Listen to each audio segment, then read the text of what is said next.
Assalamualaikum warahmatullahi wabarakatuh. Bismillahirrahmanirrahim.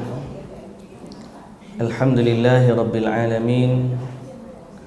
Wassalatu wassalamu ala ashrafil anbiya'i wal mursalin, Nabiyyina Muhammadin wa ala alihi wa sahbihi ajma'in. Rabbi syrah li sadri wa yassir li amri wahlul 'uqdatan min lisani yafqahu qawli, amma ba'd. Alhamdulillah, puji dan syukur bagi Allah Subhanahu wa taala, pemilik, penguasa, pencipta alam semesta. Dialah Allah yang maha kaya, dialah Allah yang maha pengasih, dan dialah Allah yang maha penyayang. Selawat dan salam ke atas Nabi junjungan kita, Nabi Muhammad sallallahu alaihi wasallam, Rasul utusan Allah kepada kita, yang juga memiliki sifat kasih dan sayang terhadap umatnya, yang telah mengajarkan umatnya apa yang Allah wahyukan kepada baginda, dan telah meninggalkan agama ini dalam keadaan sempurna sebelum daripada baginda kembali kepada Allah Subhanahu wa taala. Juga selawat dan salam atas ahli keluarga baginda, para sahabatnya dan para pengikutnya yang setia sehinggalah ke hari kiamat. Alhamdulillah, alhamdulillah, alhamdulillah.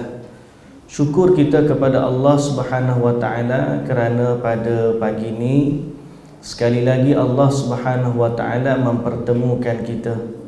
Jutaan terima kasih kepada tuan rumah Tuan Zairin dan juga Datuk Ni di atas penganjuran majlis ini. Dan insya-Allah pada pagi ini kita akan berbicara tentang Ramadan. Kerana kita ni dah tak lama dah nak masuk Ramadan, jadi kita akan cerita pasal Ramadan.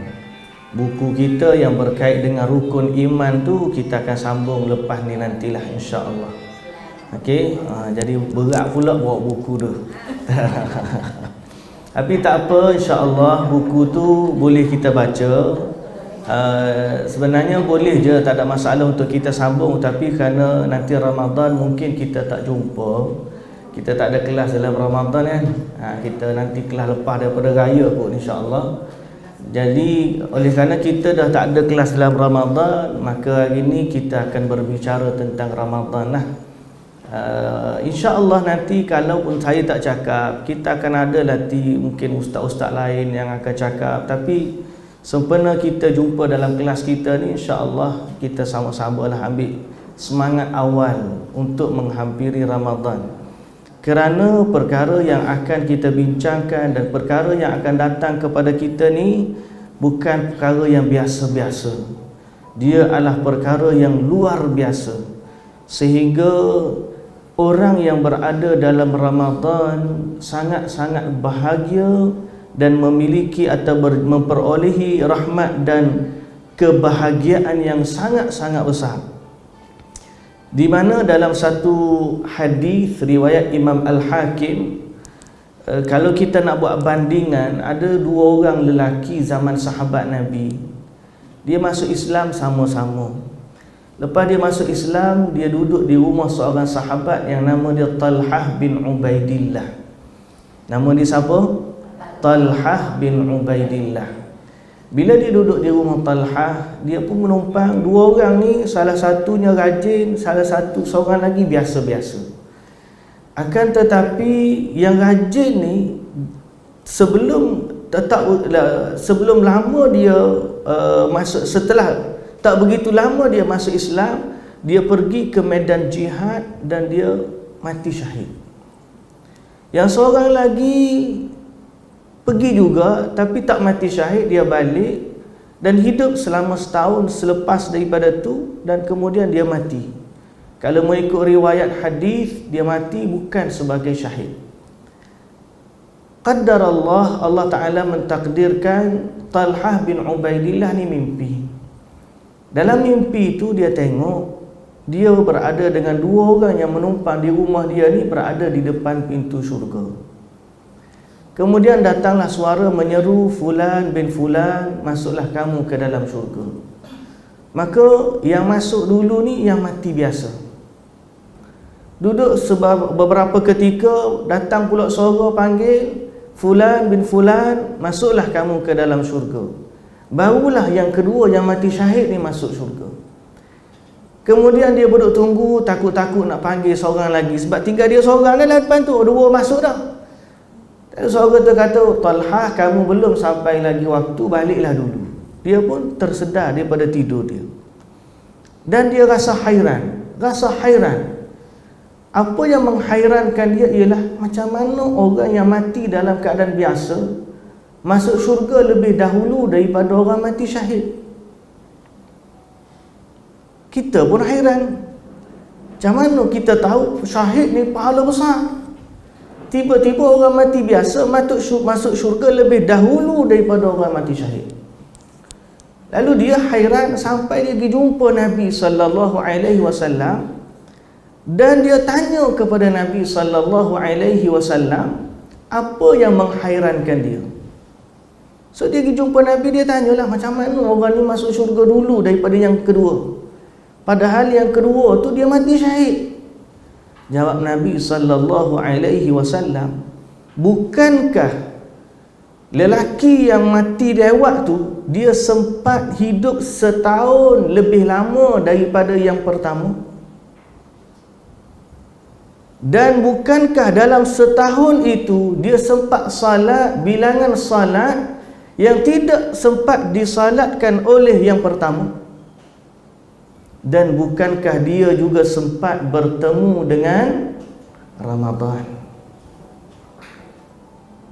Lalu Nabi SAW kata, jarak di antara dua orang itu di dalam syurga adalah seperti jaraknya langit dan juga bumi.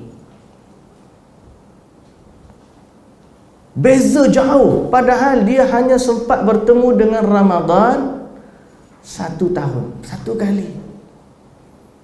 Sebab itu, kalau kita bandingkan berada dalam bulan Ramadan dengan berada di medan jihad, dia lebih kurang sama. Pasal apa? Yang ni kita menahan diri ataupun kita berjuang melawan musuh. Ramadan kita berjuang melawan nafsu. Bahkan orang yang mati syahid, kalau ikut hadis, kelebihan orang mati syahid ni, dia bangkit di hari akhirat dengan darah dia yang masih mengalir. Kita kalau tengok yang masih mengalir, kita pun tengok takutnya. Pasal apa? Tengok darah, di muka ada darah, di bahu ada darah, di kaki ada darah.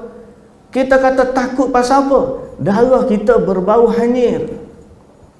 Tapi orang mati syahid di hari akhirat kelak, Nabi SAW kata, damuhu launu damin wa rihuhu rihul misk. Darahnya warna seperti darah, akan tetapi harumnya, baunya dia seharum kasturi. So dia akan bangga bila dia ada depan orang, tepi orang lain duduk peluh dia macam-macam, dia darah membasahi tubuh dan darahnya seharum kasturi. Macam kita pakai perfume mahal lagi ni, kita pergi jalan tepi orang, rasa macam mana? Kita rasa bangga, kita rasa confident, kita rasa bahagia. Pasal apa? Kita wangi, orang lain kurang. Ni di hari akhirat, para syuhada, darah dia tu seharum kasturi. Duduk di dada dia, duduk di perut dia, duduk di kaki dia, duduk membasahi tubuh dia, dan dia seharum kasturi. Inilah kemuliaan orang mati syahid di hari akhirat kelak. Tapi ada yang lebih mulia daripada itu, di mana Nabi SAW kata, la khalufu famis saimi atyabu indallahi min rihil misk. Sesungguhnya bau mulut orang yang berpuasa di sisi Allah lebih harum dari kasturi. Kalau darah syuhada seharum kasturi, bau mulut orang berpuasa di akhirat. Bukan sekarang ni. Kalau sekarang ni memang kita pun tak nak.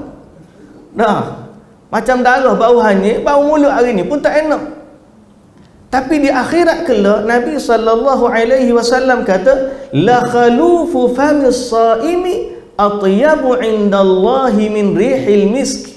Sesungguhnya bau mulut orang yang berpuasa di sisi Allah pada hari akhirat nanti lebih harum dari kasturi. So orang puasa bila sampai akhirat, kalau si syuhada, si syahid berbangga dengan darahnya, maka orang yang berpuasa berbangga dengan wangian yang keluar dari mulutnya. Ini adalah antara keistimewaan yang ada. Nak gambarkan kita, depan kita ni satu musim yang sangat-sangat mulia di sisi Allah Subhanahu wa ta'ala. Inilah bazar. Inilah karnival amal ibadah. Inilah big sale yang Allah Subhanahu wa ta'ala tawarkan. Kalau kita orang buat year end sale 50%, 70%, berbondong-bondong orang pergi, tiba-tiba Allah gandakan pahala, orang tak minat. Tidaklah orang itu tidak berminat dengan tawaran Allah, melainkan dia adalah orang yang tidak tahu menilai betapa besarnya rahmat yang Allah Ta'ala nak bagi kepada dia. Sebab itu pada hari ini kita akan pisahkan kelas kita. Pisahkan kelas. Kita akan buat dua segmen. Segmen pertama, kita akan cerita tentang kelebihan bulan Ramadan. Dan segmen yang kedua, kita akan buat amalan-amalan yang mampu dan boleh kita buat dalam bulan Ramadan. Okay? Supaya apa? Supaya kita boleh mengoptimiskan apa yang Allah dah beri kepada kita dari kelebihan. So kita gunakan peluang itu dengan terbaik. Walaupun 11 bulan yang telah berlalu ni kita kurang beramal, tapi biarlah yang terbaik dalam Ramadan itu kita sempat untuk catch up. Jadi segmen 2, pertama kelebihan Ramadan, dan yang kedua apa benda yang kita nak buat dalam Ramadan. Hadirin dan hadirat yang dirahmati Allah Subhanahu wa ta'ala, kelebihan Ramadan yang pertama. Kelebihan Ramadan yang pertama, Ramadan adalah salah satu dari rukun iman. Rukun Islam. Bila dia adalah rukun, berarti dia adalah perkara yang utama dalam agama. So Ramadan ini adalah rukun dari rukun Islam. Bila dia rukun, dia adalah amalan-amalan utama dalam agama. Sehingga kalau orang itu mengingkari kefarduan puasa di bulan Ramadan, dia boleh terkeluar dari agama Islam. Kalau dia tak nak puasa dengan ingkar, kalau dia tak puasa sebab dia uzur, lain cerita. Kalau dia tak puasa sebab dia musafir, itu rukhsah yang Allah bagi. Kalau dia tak puasa kerana dia terlupa, itu juga uzur yang Allah Ta'ala bagi. Tapi kalau dia tak puasa kerana dia kata, aku tak perlu puasa, aku tak payah puasa, lalu dia mengingkari kefarduan puasa, dengan itu gugur rukun Islamnya dan dia boleh terkeluar dari Islam kerana besarnya kedudukan puasa di sisi umat. Sebab itu dalam bab niat puasa, apabila kami bertanya kepada Syekh macam mana niat puasa, dia kata niat itu di hati. Dan biasanya orang Islam bila tahu saja bulan Ramadan, dengar je perkataan Ramadan, dalam minda dia akan kata puasa. Tak ada orang, dia kata, tak ada orang Islam bila isytihar je Ramadan, aku tak nak puasa. Melainkan yang tak nak puasa tu kena niat asing. Aku tak nak puasa lah esok. Pasal apa? Sebab itu yang mendatang. Yang asalnya umat Islam bila dengar je Ramadan, Dia akan dalam esok kena puasa. Lah ni pun kita kata dah, kenapa kita tak nak kelas minggu bulan depan? Pasal puasa. Dah, biasa kelas kita mesti ada jamuan. Kalau tak ada jamuan, tak adalah kelasnya. Pasal apa? Minda kita bulan Ramadan tak boleh makan. Itu dah memang set dalam minda kita. Sebab tu pendidikan Ramadan sebagai rukun ni mesti dimulakan daripada kecil lagi. Ni insya-Allah. Saya takut saya terlupa, saya ada buku kecil, bukan nak jual juga, tapi kerana ini sebahagian daripada dakwah. Anak-anak kita kalau boleh daripada awal kecil kita adakan, didik dia, dekatkan dia dengan Ramadan. Kerana itu pendidikan awal. Ada satu buku kerja, hari ni saya baru jumpa, saya tak plan pun nak bawa, tapi saya kata sangat bagus buku ni. Kalau siapa-siapa boleh untuk bagi cucu dia, dia ada aktiviti mewarna 30 aktiviti Ramadan menurut Al-Quran dan juga As-Sunnah. Bukan saya buat buku ni, tapi bila saya tengok konten dia, saya kata saya nak promosikan buku ni supaya boleh mendidik anak-anak kecil dengan mewarna, dengan melukis, dengan stiker. Mendidik dia untuk menghargai Ramadan. Kita nak itu yang ada dalam hati umat Islam. Masuk je Ramadan, dia fikir kita sedang berhadapan dengan rukun Islam. Ni dah masuk Ramadan, belum masuk Ramadan fikir apa? Hari raya. Ramadan tak masuk lagi, baju raya dah 7 lai dah tempah ni. Ada sampai pergi ke Vietnam ambil tiket flight khas, tempah baju ke overseas lagi. Pasal apa? Belum masuk Ramadan dah fikir nak raya. Kita punya kegembiraan di hari raya. Tapi orang yang benar hubungannya dengan Allah, kegembiraan Ramadan lebih besar daripada kegembiraan hari raya. Kerana Ramadan adalah pestanya umat Islam. Baik, muslimin dan muslimat yang dirahmati Allah Subhanahu wa taala. Kelebihan Ramadan yang kedua, ada beberapa banyak ni kita takut tak sempat. Kedua, Ramadan adalah bulan yang diturunkan padanya Al-Quran. Bulan, kalau orang tanya bila Quran turun, dalam bulan Ramadan. Okey? Dalam bulan Ramadan. Macam mana Quran turun? Quran turun dengan 2 peringkat. Yang pertama, turun dengan sekaligus dari Allah ke langit dunia. Yang ni komplit 30 juzuk. Sekali turun dari Allah Azza wa Jalla di arasnya, turun ke langit dunia, duduk di langit dunia. Yang ni komplit. Kemudian tahap yang kedua ialah diturunkan secara beransur-ansur dari langit ke dunia kepada Nabi Muhammad sallallahu alaihi wasallam dalam tempoh masa 23 tahun. So Allah Subhanahu wa taala telah menjelaskan pada mana-mana di bulan Ramadan yang turunnya Al-Quran. Kita sambut nuzul Quran pada tanggal bila? Tak ingat dah. La ilaha illallah. Berapa bila nuzul Quran? 17 Ramadan. Disambut di Malaysia lah. Tapi tarikh tersebut sebenarnya bukanlah disepakati oleh para ulama. Kerana apa? Kerana Allah Ta'ala kata dalam Quran, Inna anzalnahu fi Lailatul Qadr. Kami turunkan Al-Quran pada malam Al-Qadar. Lailatul Qadar ni berada pada 10 akhir Ramadan.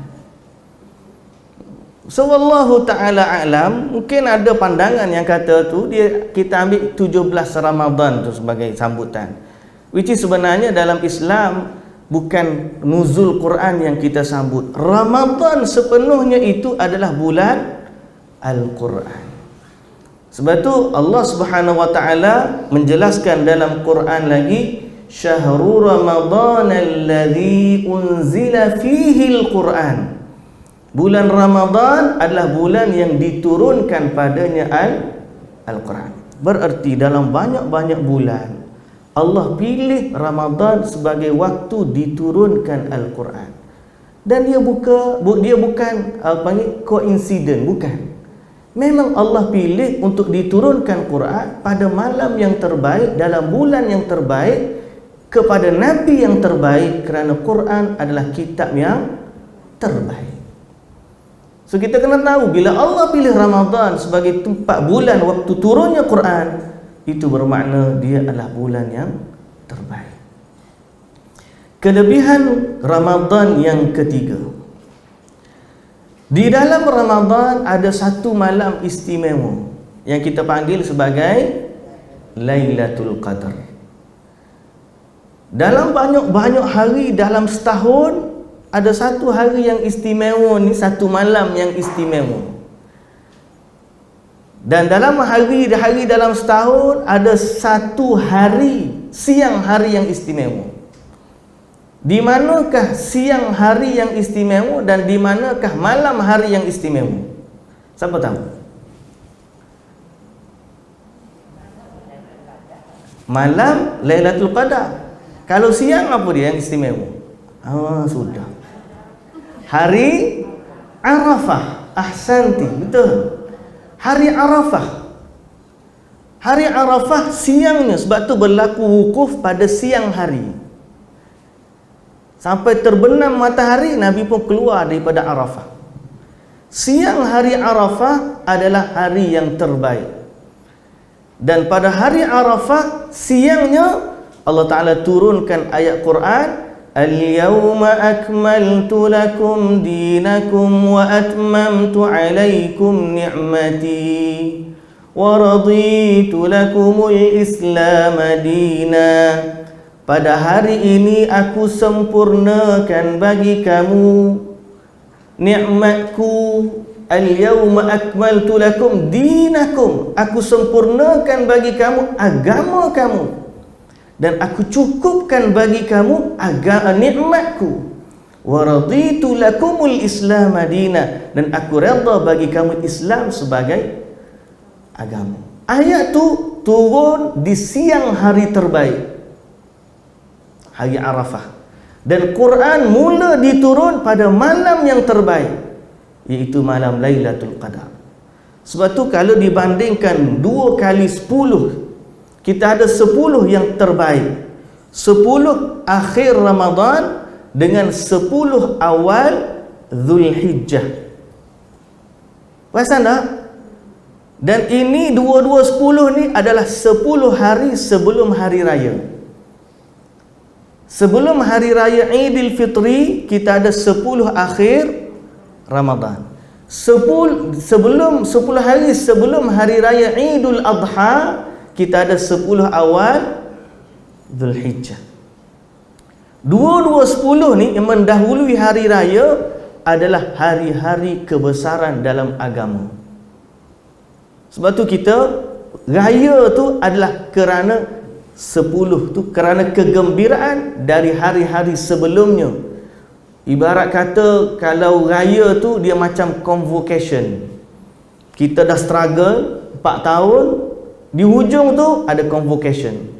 So hari tu kita gembira bukan kerana hari tu, kerana sebelumnya kita dah struggle. Terang? Begitulah hari raya. Kita bukan hari raya tu kita seronok pakaian baru, makanan banyak, macam-macam lagi, tak. Kita seronok hari raya kerana sebelumnya ada pesta ibadah. Allah bagi kelebihan, di dalamnya pahala berganda. Dalam 10 awal Zulhijjah ada siang hari Arafah. Dalam 10 akhir Ramadan ada malam Lailatul Qadar. Apa istimewa Lailatul Qadar? Semua kita tahu, Lailatul Qadri khairun min alfi syahr. Ramadan, malam Al-Qadar itu lebih baik daripada 1000 bulan. Kelebihan Ramadan yang keempat, Okey. Allah Subhanahu wa taala menjadikan puasa padanya, Allah Subhanahu wa taala mewajibkan puasa padanya sebagai penghapus dosa. Okey. Nabi sallallahu alaihi wasallam bersabda dalam hadis yang sahih, "Man shama ramadhana imanan wa ihtisaban ghufira lahu ma taqaddama min dhanbi." Siapa sahaja puasa Ramadan dengan penuh keimanan dan mengharapkan pahala dari Allah, maka Allah dengan sebab puasa itu Allah akan menghapuskan dosa-dosanya yang telah lalu. Sebab tu siapa yang masuk Ramadan dia keluar dalam keadaan dosa yang tidak terampun, orang ni adalah orang yang sangat-sangat rugi. Saya nak tanya kita semua, apa kita perlu atau tidak kepada keampunan Allah? Sangat-sangat perlu. Siapa yang rasa dia tak perlu kepada keampunan Allah, orang ni sebenarnya lupa diri, tak sedar diri ataupun sombong dengan Allah. Sebab pertama sekali kita kena acknowledge dalam akidah yang kita dah baca selama ni, kita ni hamba, Allah tu Tuhan kita. Bukan sekadar Tuhan, dia tu Tuhan kita. Mesti acknowledge. Dan bila kita hamba, dialah Tuhan dan Tuan, dia ada perintah yang dia wajibkan ke atas kita. Dia ada perintah yang dia sunatkan ke atas kita. Dia ada suruh kita dengan sesuatu. Dia ada larang kita dari sesuatu. Dan kita terikat dengan perintah dan larangan dari Allah. Kerana dia Tuhan dan Tuan, kita hamba. So selama dia perintahkan kita, ada tak kita kurang dalam mentaatinya? Ada tak kita tersalah dalam mentaati atau menunaikan perintahnya? Ada tak kita tersilap dalam melanggar larangannya? Jawapannya, semua kita ada. Siapa yang kata dia tak ada, kita kena cek balik atas bawah dia, sejuk panas. Kalau dia ni rasa-rasanya, kalau dia jawab tak ada, berarti dia tu masa tu dia kurang sihat tu. Sebab semua orang mesti ada. Kata Nabi SAW, kullu bunu Adam khata', setiap anak Adam mesti buat salah. So kalau dia kata saya tak perlu pun keampunan Allah, orang ni orang yang sombong. Sebenarnya kita sangat perlu kepada keampunan. Saya kalau cerita bab dosa ni, kita pun malu nak cerita sebab kita banyak juga. Yang menjadikan kita mampu tersenyum dan kita mampu keluar depan orang ialah dosa kita tu tak ada orang nampak, tu je. Kalau kita ni ada sakit kulit dan sebagainya, kita boleh tutup dengan baju, kita boleh keluar depan orang, tak ada masalah. Pasal apa? Sakit tu tertutup. Tapi kalau yang rosak tu depan muka kita, malu kita nak keluar pasal semua orang nampak. Sebab tu dalam agama tak bagi pukul muka, sebab muka ni adalah tempat tadahan pandangan. Bila orang tengok, orang akan tengok muka dulu. Jadi kalau nampak apa-apa kat muka, dia jadi mendatangkan rasa malu. Dosa, andai kata dia duduk di muka, tak keluar kita rumah kita. Tak? Kalau tahi lalat ni ada satu cantik, tak? Kalau ada orang ada tahi lalat satu cantik, dua okey lagi, tiga ada lagi, tapi kalau 100 ada muka dia. Bayangkan Nabi SAW kata, setiap kali anak Adam buat salah akan ada titik hitam. Dekat mana? Baik dia duduk ke hati. Satu kali buat, satu titik. Dua kali buat, 2 titik. Lama-lama Nabi kata sehingga akhirnya kalla bal rana ala qulubihim ma kanu yaksibun. Sampai satu tahap titik-titik itu menutupi seluruh hatinya. Bayangkan kalau Allah letak titik-titik tu di wajah. Oh, tahan pakailah kita, habis produk kita pakai. Habis. Nah, kalau dulu Fair and Lovely, tapi tak pakai dah Fair and Lovely sekarang ni. Oh, pakai apa? Mary Kay, SK2. Semua pakai branded belaka dah. Belilah mahal mana pun, kalau ada dekat wajah tu titik-titik dosa, tak akan bersih wajah kita, dan malu kita nak keluar dekat depan orang. Tapi alhamdulillah, Allah Maha Kaya, Dia tutup keaiban kita. Jadi saya nak katakan apa? Jangan pernah kita rasa aku tak ada dosa. Mesti kita rasa aku banyak dosa. Mesti rasa. Cuma yang kita kena tahu bahawa aku ni duduk macam ni sebab aku tak tahu je, tak pernah tengok buku dosa. Kalau kita tengok, ya Allahu Akbar, ustaz pun rasa terduduk. Boleh jadi dosa ustaz lagi banyak daripada dosa orang hak mendengar. Pasal kita yang cakap, bila aku buat, lagi besar salah daripada orang yang tak cakap. Tak. Semoga Allah Ta'ala mengampunkan dosa-dosa kita semua. Tapi maknanya apa? Bila kita sedar keperluan kita kepada keampunan, barulah kita akan menghargai bahawa akan datang satu bulan Allah menawarkan keampunan. Kalau orang tak rasa perlu kepada tu, dia tak rasa. Macam kita lah, kita sakit, tiba-tiba ada pakar luar negara datang kat Malaysia, kita akan pergi dah. Kita pergi. Kita berhajat kepada sesuatu, bila datang apa yang kita hajatkan, kita pergi. Pasal apa? Kita rasa keperluan kita terhadap perkara tersebut. Keampunan ni kita perlu. Tapi bagi orang yang rasa dia tak perlu, padahal dia perlu, tapi dia tak rasa. So, berlalu datang Ramadan, dia kata, okey je. Nabi SAW pernah mengaminkan doa Jibril. Nabi kata, amin terhadap doa Jibril, raghima anf man adraka Ramadan falam yughfarlah.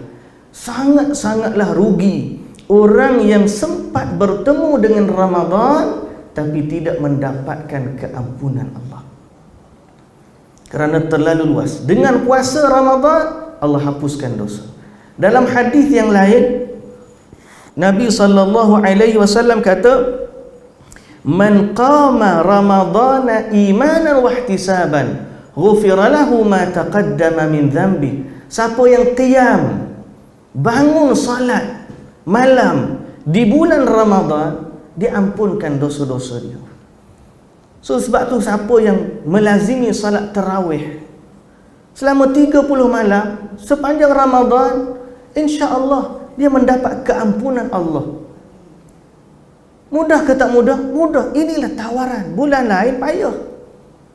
Bulan lain kadang-kadang bangun awal okey, kadang-kadang bangun lewat tak okey.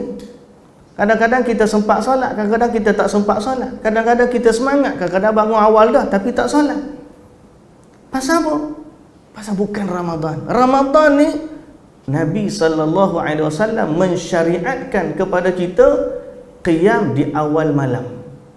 Lepas isyak terus qiyamul lail. Sebab tu salat tarawih ni hukum dia sama dengan qiyamul lail. Cuma yang terbaik di akhir malam lah, bangun sahur. Nanti kita sebut nanti amalan-amalan nanti kita nak buat macam mana. Sekarang ni baru bab kelebihan. Kelebihan yang kelima.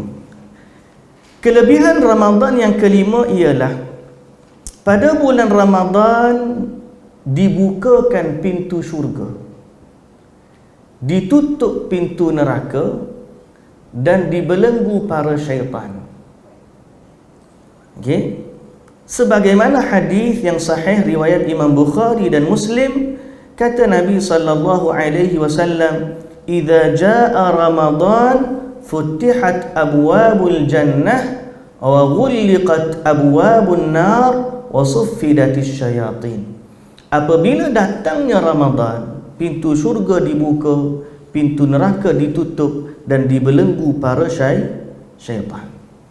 Apa makna dibuka pintu syurga? Maka Allah menawarkan, siapa nak masuk syurga, beramallah. Apa yang maksud tutup pintu neraka? Siapa yang takut kepada neraka, mohonlah keampunan dari Allah dan keselamatan dari api neraka. Apa maksud dibelenggu para syaitan? Memang secara hakikinya para syaitan dibelenggu, diikat dan tidak boleh mengganggu manusia. Dia kata tu ustaz kita buat tu macam-macam, kena masuk, kena apa? Kena kacau juga ustaz.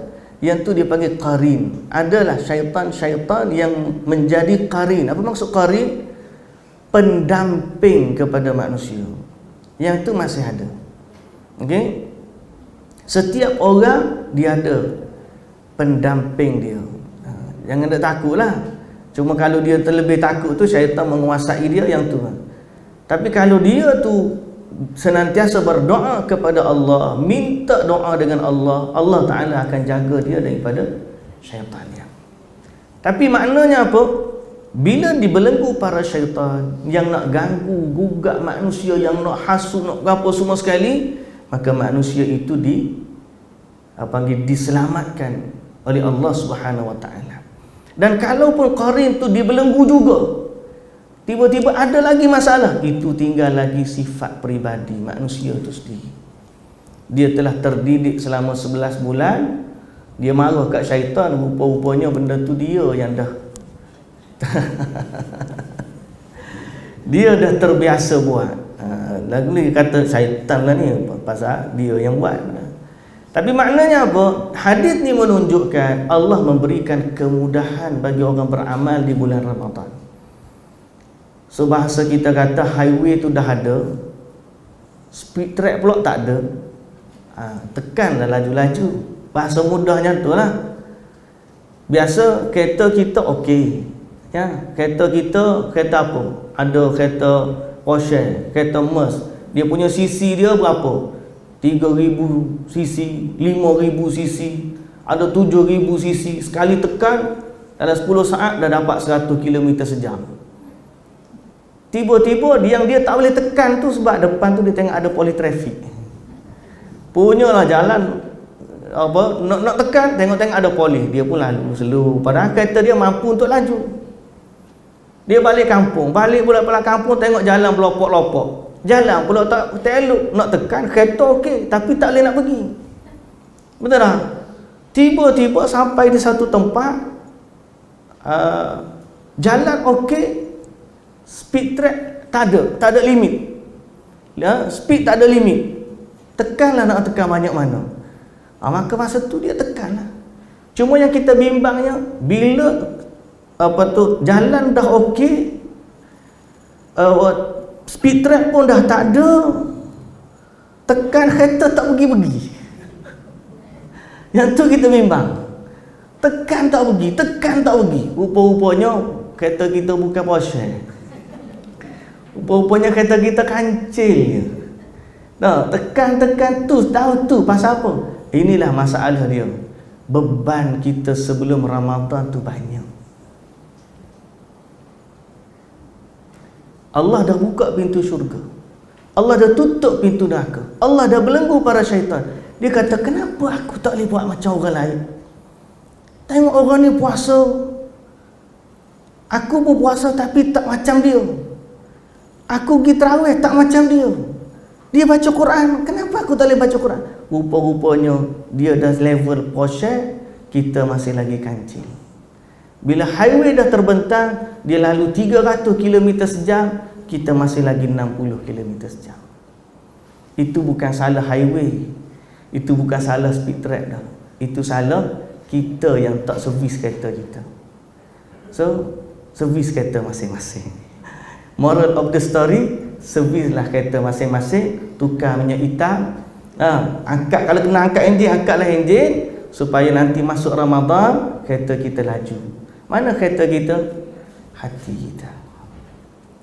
Istighfar banyak-banyak, taubat banyak-banyak, minta ampun dengan Allah, minta doa kepada Allah, biar Allah bagi kepada kita kekuatan untuk masuk dalam bulan Ramadan, untuk memecut dengan pecutan yang sangat-sangat laju. Okey. Baik, yang seterusnya, kelebihan Ramadan yang ke-6. Dalam Ramadan, setiap malam Allah akan bebaskan tahanan-tahanan neraka. Dalam neraka ada ada orang yang telah ditetapkan oleh Allah Subhanahu wa taala sebagai penghuni neraka. Setiap daripada hamba yang Allah Taala ciptakan, sudah ada kedudukan dia syurga ataupun neraka. Tapi dalam Ramadan Allah Taala ada membebaskan hamba-hamba dia yang Allah tetapkan sebagai penghuni neraka, tapi Allah merdekakan dia daripada neraka. Mutaqa disebut. Dalam hadis Nabi sallallahu alaihi wasallam sebut, Inna Allah tabaraka wa ta'ala, okay? Inna Allah tabaraka wa ta'ala utaqa'a fi kulli yawmin wa laylah, yani fi Ramadan. Wa inna li kulli muslimin fi kulli yawmin wa laylah da'watun mustajabah. Dalam hadis menyebut Allah memiliki tahanan-tahanan yang dia bebaskan daripada neraka pada setiap hari dan malam di bulan Ramadan. So kalau orang tu selama hidup dia banyak dosa dia, sehingga dengan banyaknya dosa dia jauh daripada rahmat Allah. Dan of course orang yang nak selamat daripada neraka, nak jadi orang yang dibebaskan daripada neraka, dia mestilah orang yang layak mendapat rahmat Allah. Dan dalam perbicaraan kita, bahas kita terhadap kitab rukun iman sebelum ni, kita dah nyatakan syarat paling utama seorang itu nak mendapat rahmat dari Allah, apa dia? La ilaha illallah. So hadis ini menunjukkan yang dibebaskan daripada neraka ialah orang-orang yang beriman. Orang kafir, walaupun dia ni baik secara mana, kalau dia tidak beriman, dia tidak akan bebas dari neraka buat selama-lamanya. Wal'iyadhu billah. Kita mohon kepada Allah perlindungan daripada kekufuran dan kemunafikan. So tiap-tiap malam dalam bulan Ramadan adanya Allah bebaskan daripada neraka. Dan kita minta, ya Allah, jadikanlah aku orang yang dibebaskan dari api neraka, dan jadikanlah aku orang yang dimasukkan ke dalam syurga. So kita pun tak tahu di mana kedudukan kita, tapi andai kita bertemu dengan Ramadan, kita boleh minta dengan Allah, ya Allah, jadikanlah aku orang yang dibebaskan dari api neraka. Itu kita tak tahu. Orang ni masuk neraka berbeza-beza. Ada masuk dulu, kemudian sekejap masa dikeluarkan, barulah dia masuk ke dalam syurga. Ada yang masuk lama, kemudian baru dikeluarkan daripada neraka. Ada yang diberikan keampunan sampai dia tak perlu masuk neraka, terus direct masuk syurga.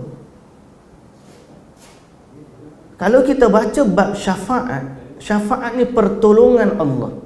Allah memberikan pertolongan kepada hamba di hari akhirat ni. Ada 6 jenis syafaat.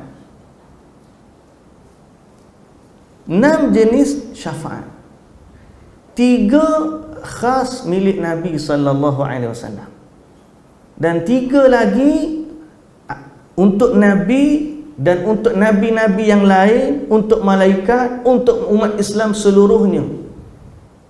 Semua orang soleh berbezalah kedudukan, tapi semua dia boleh bagi syafaat. Banyak mana nak bagi, berapa tinggi darjat yang dia boleh bagi, itu terpulang.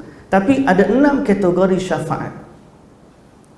Syafaat ni yang pertama, syafaat 3 tu kategori khas untuk Nabi Muhammad sallallahu alaihi wasallam. Apa dia yang khas untuk Nabi Muhammad? Syafaat yang pertama, syafaat syafaat untuk Allah mengadili manusia. Syafaat mengadili manusia. Apa maksud syafaat mengadili manusia? Kita ni waktu duduk di padang mahsyar, kita ditahan reman, bahasa mudah, tidak dibicarakan. Pasambung reman, pasambung. Betul ke istilah saya, Pak Wan? Pasal dia orang law, tiba-tiba saya guna kalimah reman, ustaz salah tu. Tapi pahaman saya maknanya dia tidak dibicarakan di padang mahsyar selama 50,000 tahun. Ahli syurga pun duduk situ, ahli neraka pun duduk situ dengan peluh yang banyak, tidak dibicarakan. Berdiri selama 50,000 tahun. Sehingga dia kata, mintalah Allah Ta'ala adili kita. Bila lagi Allah Ta'ala nak adili ni? Biarlah ahli syurga boleh ke syurga, ahli neraka dihumban ke dalam neraka. Tolonglah adili manusia. Selama di padang mahsyar tidak ada pengadilan. Belum lagi. Lalu mereka minta dengan Nabi Adam. Nabi Adam mintalah dengan Allah. Nabi Adam kata, tak boleh. Aku pun takut dengan Allah. Akulah yang mengeluarkan kamu daripada syurga dulu.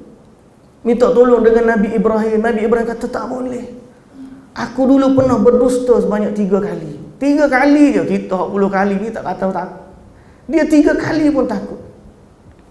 Minta dengan Nabi mana lagi? Nabi Nuh AS, tak boleh. Minta dengan Nabi Isa, tak boleh. Akhir sekali minta dengan Nabi Muhammad sallallahu alaihi wasallam. Barulah Nabi Muhammad kata, ana laha, aku yang ni aku boleh. Lalu Nabi sallallahu alaihi wasallam bersujud di bawah arasy Allah Azza wa Jalla. Allah ilhamkan kepada Nabi dengan puji-pujian, dengan nama-nama Allah yang tak pernah lagi Allah dipuji sepertinya sebelumnya. Sehingga akhirnya setelah Nabi minta dengan Allah, berapa lama kita tak tahu, akhirnya Allah Ta'ala kata, irfa' ra'sak sal tu'ta. Wahai Muhammad, angkatlah kepalamu, mintalah, kamu nak minta apa, kamu akan diberikan permintaanmu. Apa yang Nabi minta? Ya Allah, adili manusia. Akhirnya Allah adili manusia. Allah pun bicarakan manusia. Ahli syurga ditetapkan kedudukan dia di syurga. Ahli neraka ditetapkan, disabitkan kesalahan, dijatuhkan hukuman. Baru masa tu, setelah 50,000 tahun di padang mahsyar. Itulah syafaat paling agung, dipanggil syafaat uzma. Khas untuk Nabi Muhammad sallallahu alaihi wasallam. Kemudian lepas bicara, pergi lagi. Ditimbang di padang, di timbangan mizan. Lalu titian sirat. Yang orang kafir ni tak akan ditimbang, tak akan lalu titian sirat, dihumban tu ke dalam neraka. Yang lalu ditimbang tu orang-orang beriman, nak tengok banyak banding baik dengan buruk. Orang kafir dia tak ada baik langsung, dia tak ada langsung timbangan. Orang kafir tak ada langsung timbangan. Fala nuqimu lahum yaumal qiyamati wazna. Allah Ta'ala kata, orang kafir tidak akan ditimbang di akhirat. Pasal apa? Dia tak ada kebaikan. Di sisi Allah, dia tak ada. Pasal apa? Dia tidak beriman kepada Allah. Dia dihumban. Orang beriman, ditimbang. Kemudian lalu titian sirat. Yang berjaya sampai ke hujung, duduk di satu tempat qantara. Nak tunggu masuk syurga, tak boleh pula. Semua orang, seluruh umat nak masuk syurga tak boleh. Cari Nabi sallallahu alaihi wasallam.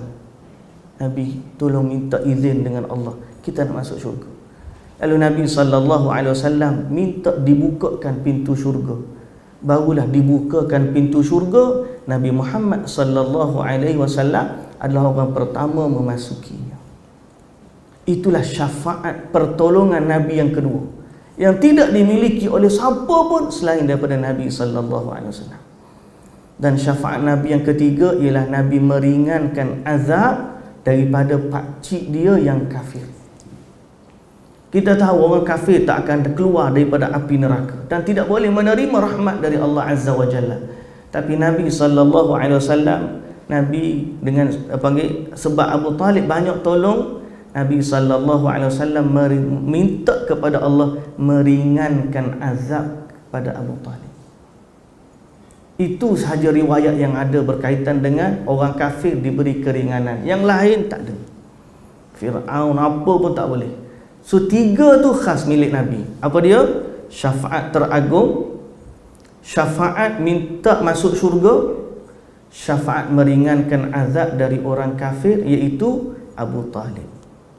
3 lagi untuk Nabi Muhammad, untuk sekalian Nabi, untuk sekalian mukminin, untuk para malaikat, untuk amalan-amalan, untuk Quran, semua. Apa dia? 3 lagi. 3 lagi itu, yang pertama, memberi pertolongan kepada ahli neraka supaya diselamatkan. Itulah highlight, diselamatkan dari neraka. Maksud diselamatkan dari neraka, dia ahli neraka tapi tak perlu masuk neraka, direct masuk syurga. Diselamatkan. Yang ni yang termasuk puasa. Allah Azza wa Jalla membebaskan daripada api neraka orang yang patut masuk neraka, tak perlu masuk neraka. Tapi orang berimanlah. Yang kedua, syafaat mengeluarkan seorang dari neraka kepada syurga.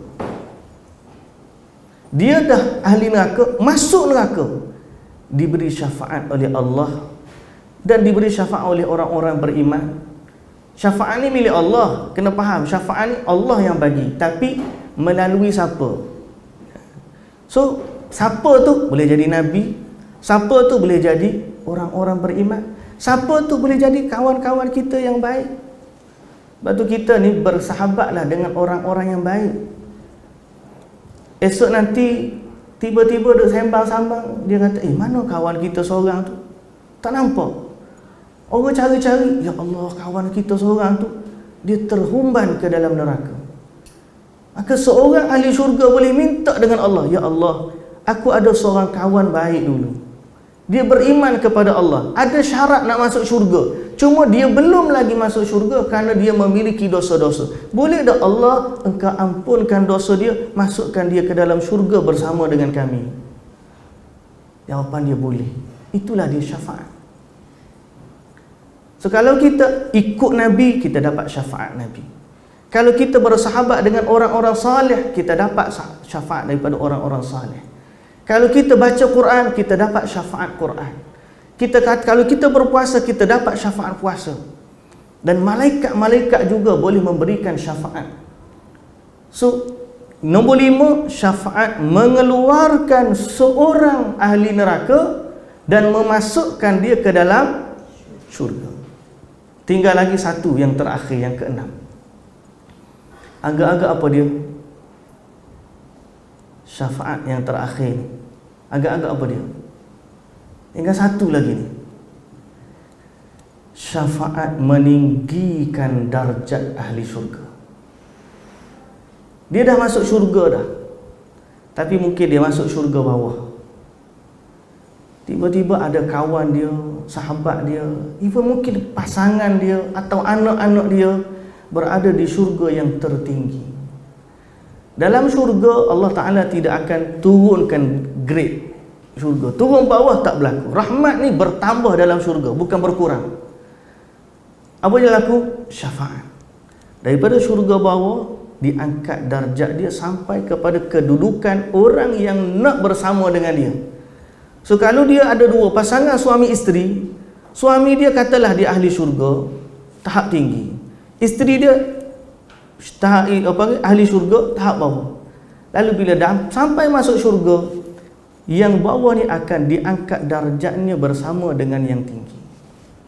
Begitulah juga sebaliknya. Kalau bagi contoh, mana Cik Ustaz bagi contoh macam tu, apa isteri di bawah, kita bagi hak tinggi pula.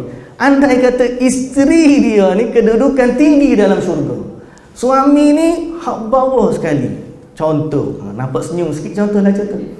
Nah, andai kata, tapi mungkin tak mustahil. Betul tak? Tak mustahil. Kedudukan isteri tinggi, kedudukan suami bawah. Sampai akhirat nanti si isteri tengok, ya Allah, itu suamiku. Ya Allah, angkatlah darjat dia supaya aku bersama dengannya dalam syurga. Maka diangkat kedudukannya sampai bersama dengan isteri. Ahli keluarga pun macam tu, sahabat-sahabat pun macam tu. Inilah kedudukan bagi syafaat. Okey? Dan di antara yang boleh memberi syafaat ataupun kita sebut tadi, membebaskan, menyelamatkan dari api neraka, berlaku banyak juga dalam Ramadan. minta dengan Allah, ya Allah, aku nak selamat daripada api neraka, ya Allah, selamatkanlah aku daripada. Setiap malam ada orang yang Allah bebaskan daripada api neraka di bulan Ramadan. Kita tak tahu, tapi kita minta ya dengan Allah, minta dengan Allah setiap malam. Yang ketujuh, kelebihan yang ketujuh, sempat kau kita ni 11.30 dah, ke-12 kita kan. Yang ketujuh,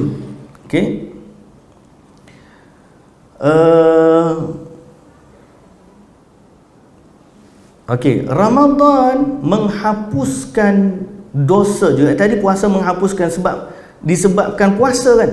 Ramadan tu sendiri menghapuskan dosa selama setahun sebelum daripada Ramadan.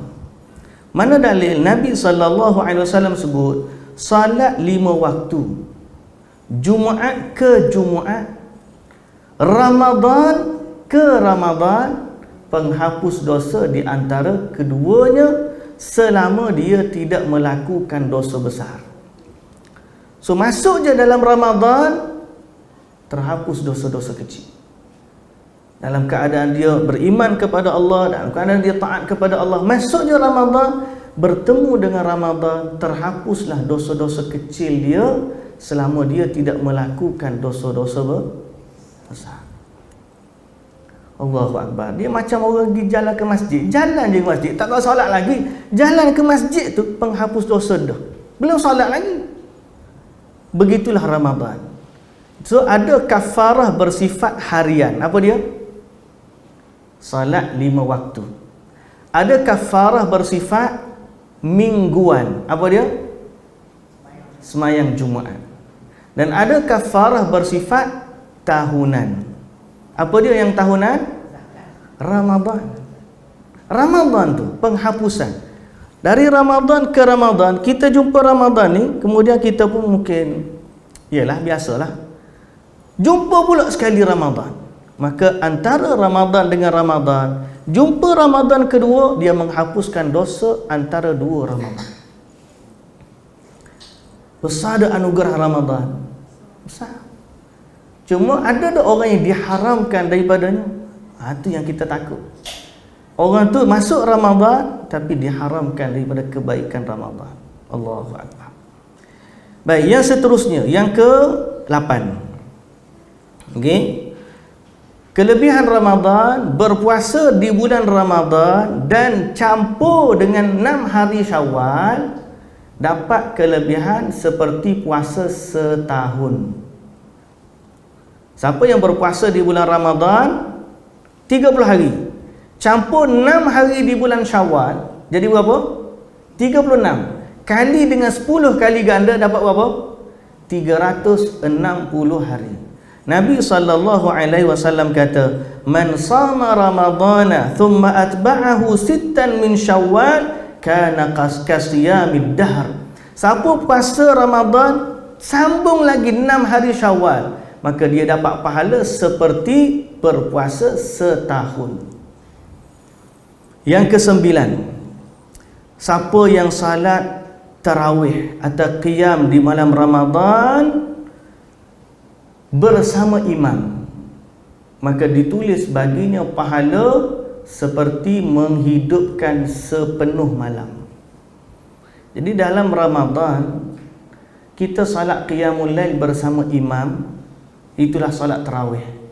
Kelebihan salat bersama imam, pahala dia seperti menghidupkan sepanjang malam. Okay?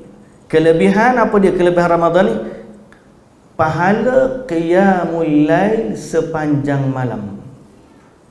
Okay? Dapat pahala qiyamul lail sepanjang malam. Tapi ada syarat. Apa syarat dia? Apa syarat nak dapat pahala qiyamul lail sepanjang malam? Apa syarat dia? Salat bersama imam sampai habis. Salat dengan imam sampai habis. Nabi SAW sebut, innahu man qama ma'al imami hatta yansarif kutiba lahu qiyamu lailah. Siapa yang salat dengan imam sampai habis, Sampai imam tu habis, ditulis baginya pahala menghidupkan sepanjang malam. So nanti kita sebut dalam bab amalan nanti. Yang terakhir 10. Yang 10, kita sebut 10 lah. Yang terakhir bagi orang yang mampu, pergilah umrah di bulan Ramadan. Ada tak siapa di kalangan kita nak pergi umrah bulan Ramadan? Ada? Masya Allah, Masya Allah, Masya Allah. Siapa yang pergi umrah di bulan Ramadan, kata Nabi SAW, al-umratu fihi ta'dilu hajjah. Buat haji, buat umrah di bulan Ramadan bersamaan 1 kali haji. Pahala dia. Umrah dalam Ramadan sama seperti haji. Besar pahala. Ada satu kes, kadang-kadang dia tak sedar. Ada satu kes, hari tu seorang sahabat, dia pergi, dia panggil umrah Ramadan. Umrah Ramadan rupanya dia pergi macam ni hujung Syaban.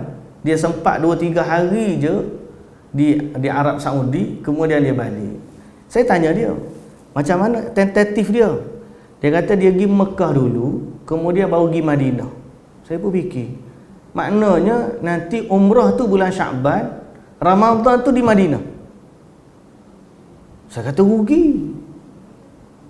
rugilah macam tu. Patutnya kita pergi Madinah dulu, kita masuk umrah tu biar dalam Ramadan, barulah kita dapat pahala besar. Lah dia kata, apa saya tak fikir macam tu Ustaz? Nah, saya bagi tahu, tanya je. Tapi rupa-rupanya memang ada company travel, mungkin dia tengok logistik dan sebagainya, so dia buat schedule tu macam tu. So saya kata ke dia macam ni, tak apalah, kita tak boleh nak langgar sebab benda dah deal dah, hotel dah deal, apa semua deal. Cuma ambillah masa, kalau dah buat umrah dah bulan Syaban, masuk di bulan Ramadan tu, minta dengan tu sewa GMC, sewa kenderaan, pergi je 1 hari daripada Madinah tu, naik kereta pergi je ke Mekah, buatlah umrah sekali, patah balik Madinah pun tak apalah, supaya kita dapat kelebihan umrah di bulan Ramadan. Dia kata, lagu tu ke Ustaz? Saya bagi cadangan, terpulanglah. Bila dia bagi tahu ke Ustaz Mutawif kata, saya nak ikut juga dia. Alhamdulillah dapatlah penuh 1 GMC tu, pergilah dia 6 orang pergi buat umrah di bulan Ramadan. Pasal apa? Sebab bila kita tahu kelebihan, kita akan kejar. Betul tak? Kita akan kejar. Pasal itu kelebihan yang Allah Ta'ala nak bagi, bila lagi nak dapat. So siapa yang pergi, ikhtiarkan umrah itu disempat di bulan Ramadan. Okey, ikhtiar. Nanti pergi bila? Menghabisan 10 akhir Ramadan di Mekah. Masya Allah, jealous saya. Nah, mudah-mudahan Allah Ta'ala bagi umrah yang diterima, diberikan kesihatan, kemudahan perjalanan nanti untuk nanti pergi. Sekali dengan Datuk ke? Pergi? Tak? Okey. Mudahkan urusan insya-Allah. So umrah dalam Ramadan dapat pahala seperti sekali haji. Bagi yang mampulah. Bagi tak mampu, kelebihan 9 tadi pun dah banyak dah. Okey. So kita pergi kepada segmen yang kedua. Ada masa setengah jam lagi. Ya salam. Ada satu lagi yang kita nak sebut, 27 pintu kebaikan di bulan Ramadan. Tadi baru 10. Ni nak baca 27. Sempat ke tak ni?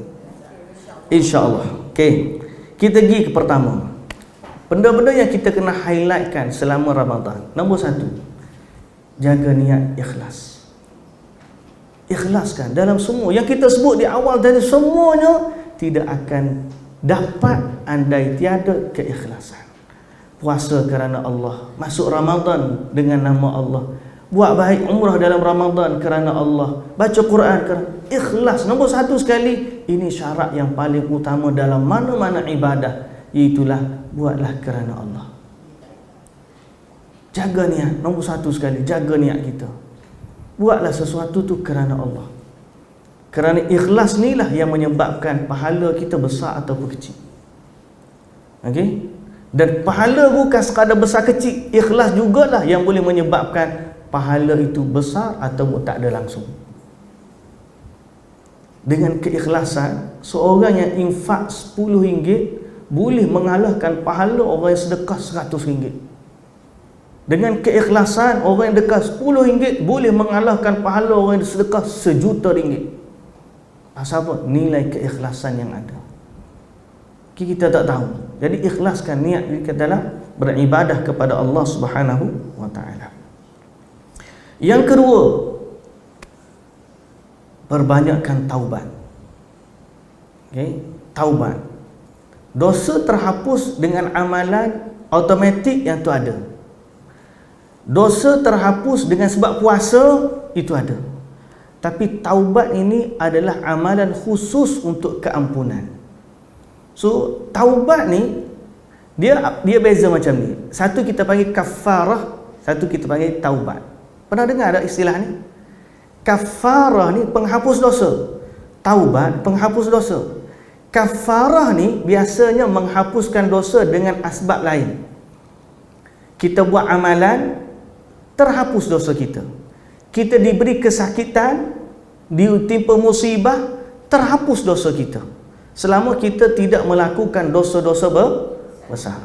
Kita salat 5 waktu, terhapus dosa-dosa kecil.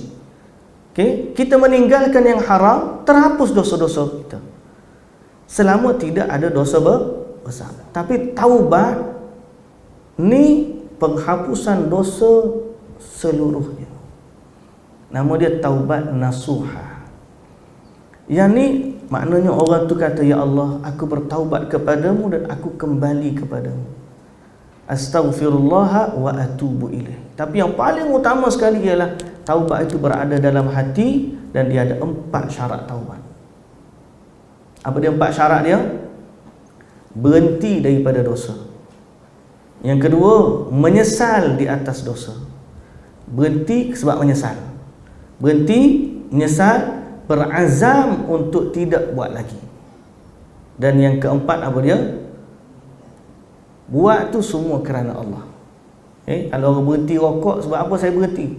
Duit dah tak ada, rokok mahal. Yang tu belum sempurna. Apa-apa berhenti, saya tak boleh dah, jantung saya, paru-paru saya dah rosak, berhenti. Kalau dia berhenti kerana tu, dia hanya dapat kesihatan. Tapi kalau dia berhenti, kenapa kamu berhenti? Aku berhenti kerana Allah. So dia dapat pahala taubat. 4 syarat taubat. Yang seterusnya, apa yang kita nak buat dalam Ramadan? Of course, puasa. Puasa ni dengan penuh keimanan dan mengharapkan pahala lah. Dan Nabi SAW sebut, man lam yada'a qawla zur wal amala bihi falaysa lillahi hajatun fi an yada'a ta'amahu wa syarabah. Siapa yang dia puasa tapi dia tak tinggalkan perkataan dusta, perkataan buruk dan amalan yang tak baik, Allah tidak berhajat kepada dia tinggalkan makan dan minumnya. Maksudnya apa? Kalau dia tak berhenti daripada perkara buruk yang dia buat sebelum daripada puasa, masa puasa masih lagi dia buat macam tu, maka seolah-olah dia tidak berpuasa, tak ada pahala. Allah tidak berhajat kepadanya. Berdasarkan hadis ni, kita juga nak pesan bahawa siapa yang puasa dan tidak salat, maka tidak ada pahala bagi.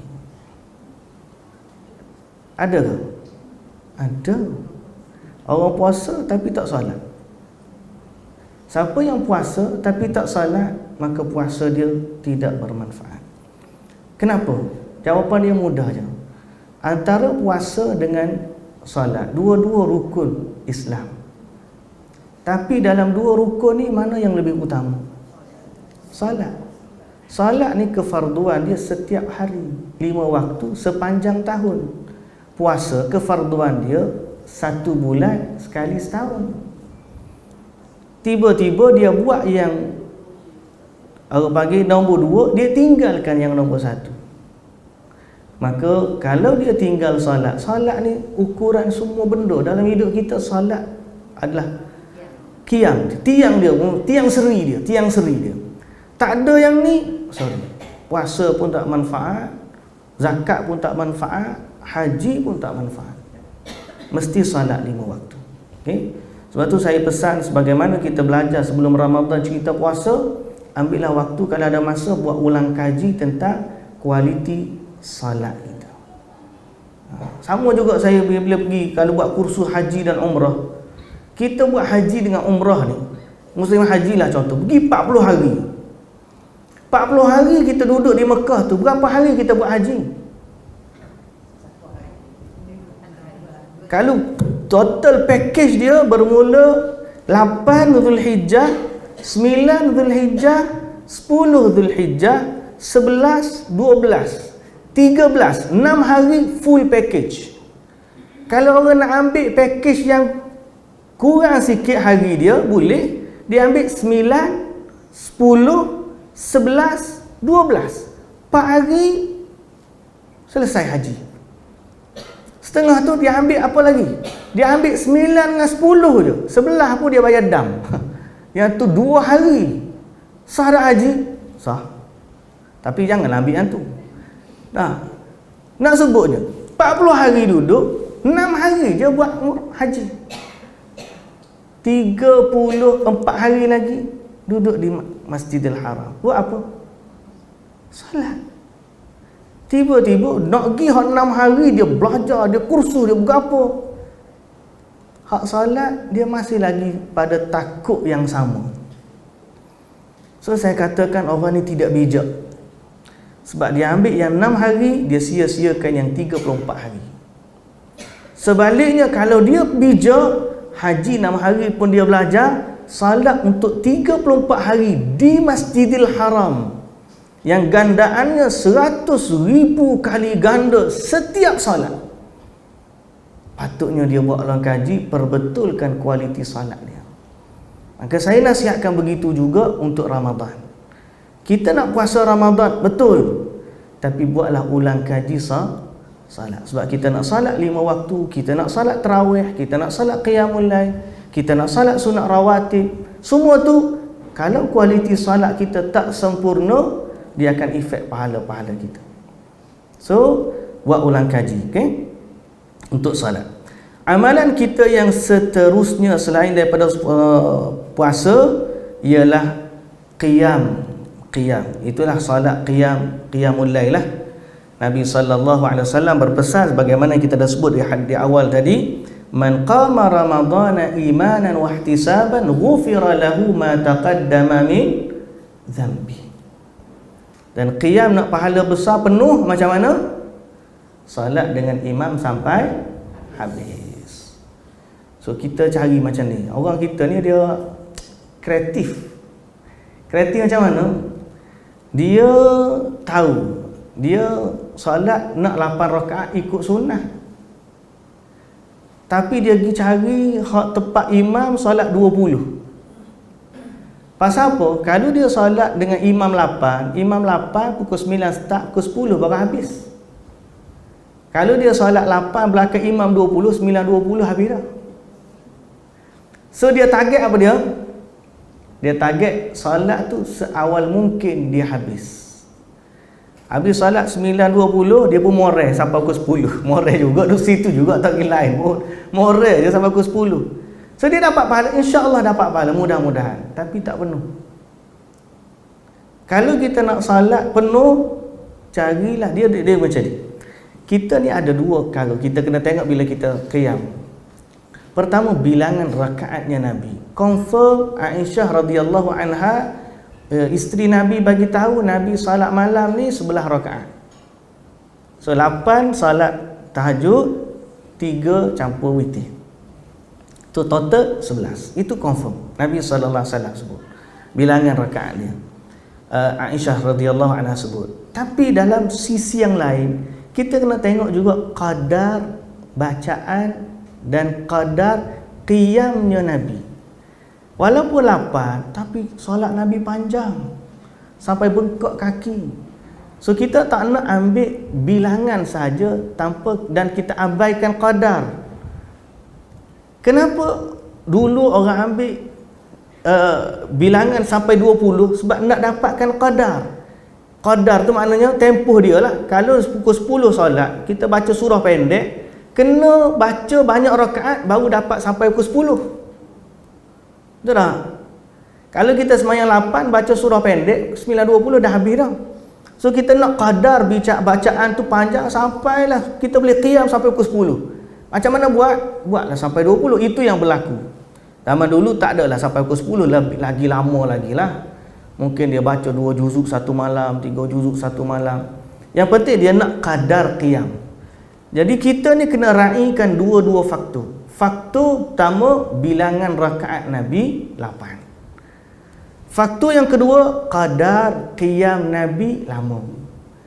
So kalau boleh carilah yang nak solat 8, depan 8, imam tu 8 baca panjang. Kalau dia ambil bilangan rakaat 8 baca pendek, rugi. Dia pun habis dulu, imam masih lagi sambung. Nak best dialah imam. Yang nak best dialah imam, mana dia berhenti dia dah dapat pahala. Tapi itulah perempuan tak boleh jadi imam lah kan.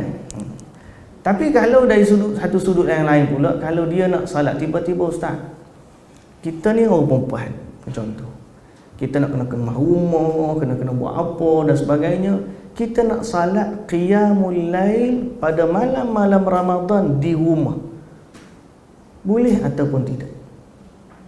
Jawapan dia boleh. Malah kalau di zaman fitnah dia berimbang, lebih mendatangkan fitnah, lebih rumah, lebih tenang bagi dia, itu lebih afdal. Mana dia kemah-kemah habis suami dia makan, anak dia makan, dia okey, anak sama suami dia pergilah sembahyang masjid, dia duduk kemah lagi rumah, dia cuci pinggan dan sebagainya, dia kemah. Biasalah buka puasa kan, bukan boleh siap sekejap, pinggan pula banyak, juadah pula banyak, dah pack gambar semua lagi, nanti nak balik, nak moreh, nak makan lagi, dia pun duduk siap-siap sekali, akhir sekali dia pun letih, dia pun tidur. Dia bangun bila pula? Dia bangun nak sahur, kena bangun awal pula. Dia bangun nak awal tu, bangun pukul 3 sebagai contoh. Dia pun qiyamul lail masa tu, 1 jam sebelum daripada sahur, pukul 3 dia dah bangun solat, pukul 4 masuk dapur balik. Boleh ke tidak? Jawapan dia boleh. Bahkan itu yang terbaik. Kerana sebaik-baik waktu qiyamul lail adalah sepertiga akhir malam. Tahajudlah. So kalau pasal apa? Sebab apa Nabi buat sembahyang awal? Sebab Nabi nak bagi keringanan bagi orang yang tak biasa tahajud. Bila orang tak biasa tahajud, nak bangun sahur berpayah, apatah lagi nak tahajud. Maka disyariatkan qiyamul lail di awal waktu. So kalau dia dah buat qiyamul lail, witir di awal waktu, dia pun tidur sampai bangun sahur je, dapat tak pahala qiyamul lail? Dapat.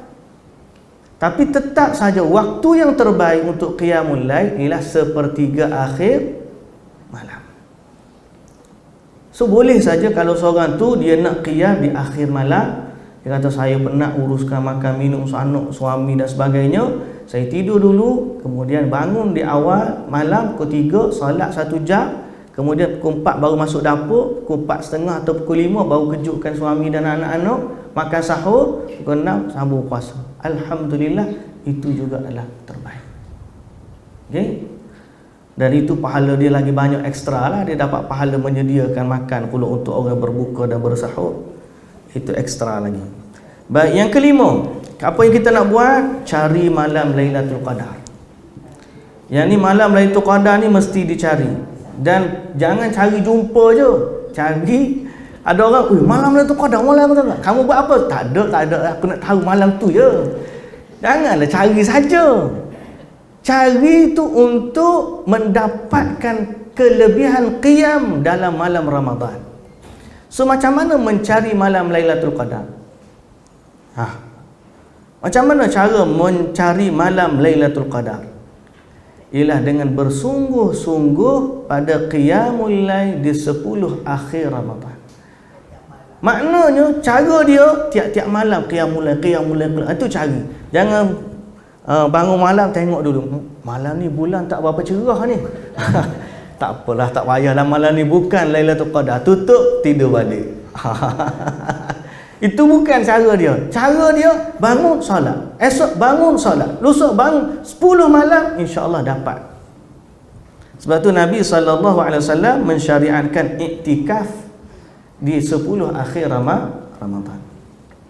Yang ke-7, setelah yang ke-6 ni kelima tu cari malam Lailatul Qadar. Yang keenam, bersungguh-sungguh pada 10 akhir Ramadan. Itu makna cari tu. Yang ketujuh, menunaikan umrah di bulan Ramadan bagi yang mampulah. Okey. Yang ke-8, niat iktikaf di masjid. So kita 10 akhir Ramadan disyariatkan iktikaf 10 akhir bagi yang mampu. Yang tak mampu duduk di rumah pun tak apa, qiyam di rumah pun okey. Tapi bagi yang mampu, kalau boleh, iktikaflah di masjid. So bila saya kata iktikaf dan bila saya kata bersungguh cari malam Lailatul Qadar, so kalau boleh plan perjalanan kita. Biasanya orang kita 10 akhir Ramadan ni dia sibuk nak beraya. Betul tak? Sibuk nak buat kuih, sibuk nak buat ketupat, sibuk nak cari baju raya, sibuk nak balik raya. Kadang-kadang benda-benda ni kita plan. Ada kita, malam 27 takkanlah kita nak balik kampung malam ni. Takkanlah malam 27 tu kita duduk atas jalan. Boleh buat pahala, tapi kita nak iktikaf di masjid, solat qiyamul lail 10. Subuh tu lepas terbitnya matahari balik. So kita dalam pahala puasa, kita bermusafir lebih baik daripada kita kita menghilangkan kelebihan malam tu. Plan malam kita. Bila kita nak bermusafir, nak berjalan dan sebagainya, cari masa. Okay? Kalau boleh, jangan bermusafir pada malam-malam ganjil. Carilah malam-malam yang melainkan kalau kita ni memang tak ada masa lain, itu kita harapkan pahala dari Allah Subhanahu Wa Taala. Tapi kalau mampu, malam Al-Qadar jangan biarkan dia berlalu sia-sia. Okay? Sebab kelebihannya terlalu agung. Yang ke-9, menjaga salat 5 waktu dan juga salat-salat sunat.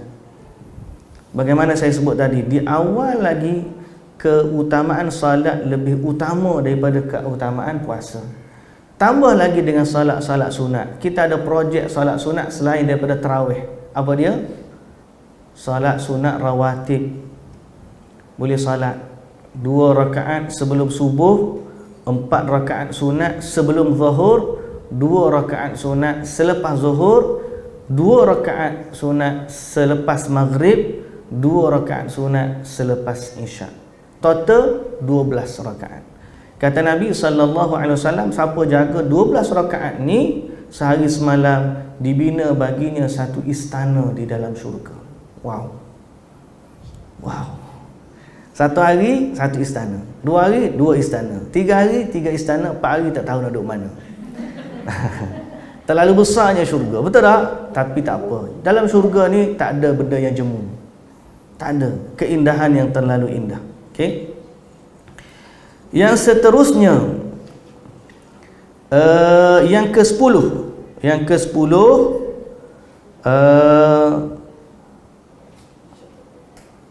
memperbanyakkan baca Quran. Banyakkan baca Quran. Yang ni kalau boleh, garu kepala. Pasal apa orang kita di dalam Quran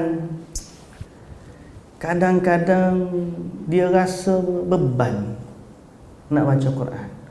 So kalau boleh dalam Ramadan ni, ikhtiarlah kita ada waktu khas untuk Al-Quran. Sebagai contoh, pagi-pagi saya nak kempen kuliah kita subuh di Masjid Nurul Islam. Setiap pagi solat subuh di masjid, kemudian kita ada sesi tadabbur Al-Quran. Sebelum daripada kita tadabbur, kita akan baca Quran dulu, setengah muka surat ataupun 1 muka surat.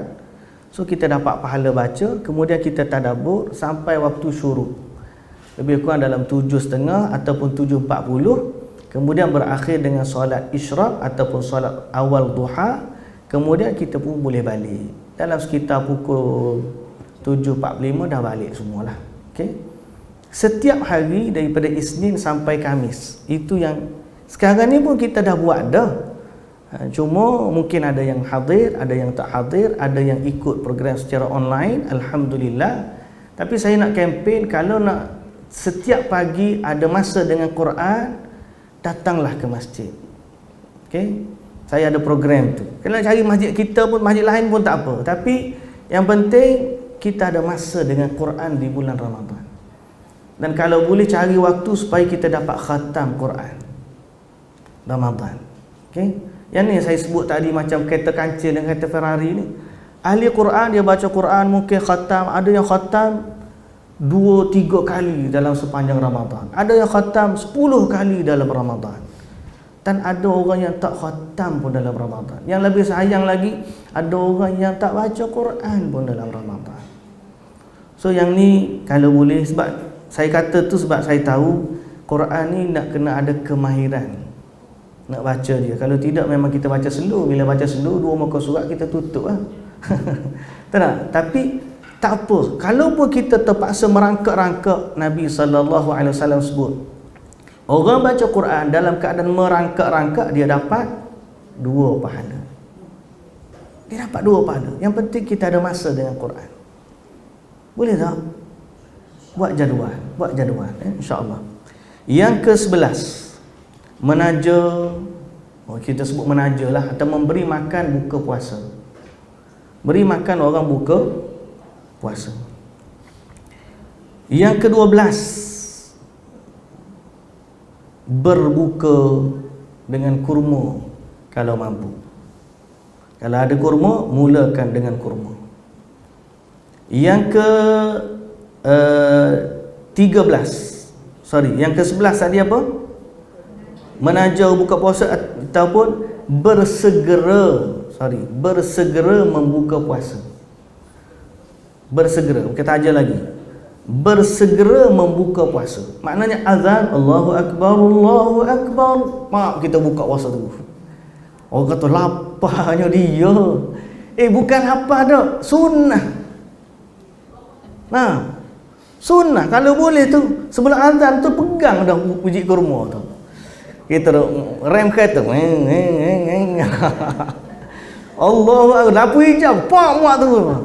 Kata, dahsyatnya dia buka puasa. Tak, sebab Nabi SAW kata, selama umat dia segera berbuka puasa, maka dia berada dalam kebaikan. Jangan tangguh-tangguh. Buka puasa, azan dia buka puasa. Dahsyat. Ni pak hak kita suka ni. Nah, Ustaz, kalau tak sunat pun memang saya buka puasa awal, Ustaz. Yang ni tak apa, okey. Betul. Ni kalau tak sunat pun memang kita buka awal. Tapi alhamdulillah hak kita suka dapat pahala. Apa lagi? Berbukalah awal. Okey, kalau boleh dengan kurma nombor 12. Yang ke-13, berdoa selepas berbuka. Selepas berbuka ada doa yang Nabi SAW berdoa, zahabadh dhama'u wa batallatil uruq wa thabatal ajru insyaallah. Yang ke-14, berdoalah juga banyak-banyak sebelum berbuka dan semasa kita berpuasa. Kerana orang berpuasa, doa dia mustajab. Antara 3 orang yang mustajab doa, doa orang yang dizalimi, doa orang bermusafir, dan doa orang yang berpuasa. Yang ke-15, makan sahur. Jangan tak makan sahur. Ustaz, saya sahur pukul 12 malam, Ustaz, macam mana? Ataupun moreh tu dia kira sahur tak? Apa maksud sahur sebenarnya? Sudah. Tidur dulu. Sahur ni maksud apa? Sahur ni waktu. Asalnya waktu. Makan di waktu sahur dipanggil makan sahur. Lama-lama dipanggil bersahur. Asalnya sahur tu waktu. Macam kita kata pagi, makan pagi. Kita tak makan pun pagi, tapi kita makan waktu pagi. Jadi lama-lama dipanggil berpagi. Berpagi tu maksud bermakan, makan waktu pagi. Ni sahur tu makan di waktu sahur. Lama-lama makan sahur. Lepas tu bersahur. Asal sahur dia bahasa Arab merujuk kepada waktu. Waktu sahur ni bila? Waktu sebelum subuh. Itu waktu dia. So kalau dia makan 12 malam, itu tak panggil makan sahur. Itu panggil apa? Sapa? Itu baru sapa. Sahur ni mesti makan sebelum subuh. So kalau kita dah makan sapa 12 malam, makan kedai mamak 3 pinggan. makan kena mamak lah. Tak. Moral kita pun kau-kau punya. Biasa imam kena macam tu. Saya kalau jadi imam, makan buka puasa tak boleh makan banyak. Nanti tersedok waktu jadi imam. Kesian, kita duk tengok orang nak makan, Allah sedapnya dia makan. Kita tak boleh makan banyak. Pasal perut penuh, tak boleh jadi imam. Mengah nanti. Nafas tak cukup, mulalah tembak. Bismillahirrahmanirrahim. Pasal perut tak cukup nafas. Terpaksa lah kita makan lewat. Kita makan sikit dulu, lepas moral tu baru makan betul-betul. So kalau orang makan betul-betul lepas tarawih, tiba-tiba dia kenyang lagi nak makan sahur. Jangan tak makan. Bersahurlah walaupun dengan 3 biji kurma, 1 biji kurma, seteguk air, tak apa. Selama kita makan sedikit sebelum subuh, maka dia dikira dapat pahala sahur. Okay? Dan ini dia kata macam juga tadi, ustaz kalau tak suruh pun memang saya makan, sebab saya lapar. So kita makan kerana dua. Pertama memang kita lapar, tapi kita niat sahur itu sebab Nabi SAW suruh, so kita dapat pahala. Muslimin dan muslimat yang dirahmati Allah Subhanahu Wa Taala, banyak lagi nak sebut ni, sudah dah lah. Yang beberapa lagi saya boleh sebut, tapi yang ni mungkin kita nak kata yang mudah lah. Yang mudah ialah perbanyakkan infak di bulan Ramadan. Infak ni kita panggil shortcut lah, bahasa mudah. Shortcut untuk kita dapat pahala. Sebenarnya lah, contoh macam mana, siapa yang memberi makan orang buka puasa, dia dapat pahala seperti mana orang yang berpuasa. Kalau dia taja 10 orang bagi makan, dia dapat pahala 10 orang puasa. Kalau dia taja 100 orang buka puasa, dia dapat pahala 100 orang. Infak tu baru bab buka puasa. Kalau dia buat tajaan untuk apa lagi, selain daripada buka puasa lah, untuk kelas-kelas Al-Quran, budak-budak baca Quran, dia dapat pahala baca Quran. Infak ni sebenarnya besar sangat pahala dia dalam agama kita. Sebab tu jangan diremehkan infak. Dan infak ni dalam agama sebenarnya ada beberapa kategori, 3. Bahasa mudah lah kita kata.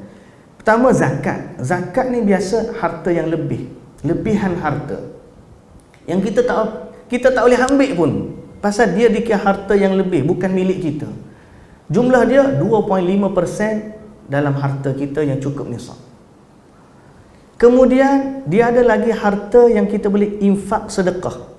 Yang ni lebih daripada 2.5%. Kita nak tambah lagi, kita infak. Okey, nak berapa persen? Boleh sampai kepada 50%, boleh sampai kepada 70%. Yang ni infak ni lah yang kita kata yang sangat besar pahala. Infak harta yang kita boleh guna. Harta zakat memang confirm kita tak boleh nak guna, memang tak boleh pakai. Yang ni infak, bagi, pasal ni wajib. Tapi infak harta yang kita boleh guna, yang ni infak kepada lain daripada asnaf. Okay? Lain daripada asnaf. Ataupun satu lagi kategori yang orang kita dulu banyak, sekarang ni saya rasa kurang dia punya fenomena, iaitulah wakaf. Zaman dulu wakaf, sebab orang dulu ada tanah, banyak tanah wakaf. Dekat Kelantan tu, bila kita nak buat tahfiz, kita cari memang banyak wakaf tanah. Tapi ada yang wakaf tu makmur, ada yang wakaf tu whole hand. Orang tak boleh nak buat apa, pasal dia hanya wakaf tanah je. Tapi kalau di Arab, kita tengok budaya wakaf ni dahsyat. Sebab dia ada lebih daripada, dia tak letak 2.5% saja. Dia lebih daripada tu. So kita boleh letak berapa persen? Sahabat-sahabat dulu sampai peringkat Nabi tanya, "Mu tinggal berapa harta?" Ada separuh tinggal. Abu Bakar mu infak berapa? Aku infak harta seluruhnya. Pasal apa? Ini bukan 2.5%. Hak tu memang kita tak boleh makan. Hak ni sampai Abu Bakar, Nabi tanya, "Kamu tinggalkan apa untuk anak isteri kamu?"